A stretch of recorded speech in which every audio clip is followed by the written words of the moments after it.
usaha jongi.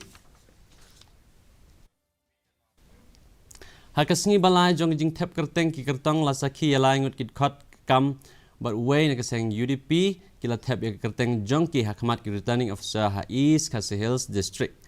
Kitu kibla Thep Kyrteng ki kan thop ikong Anjala Rengat wan penhun Carson Tiu bat iba ke pertu na kaseng kam bat Dr. OS Jarwa na kaseng UDP.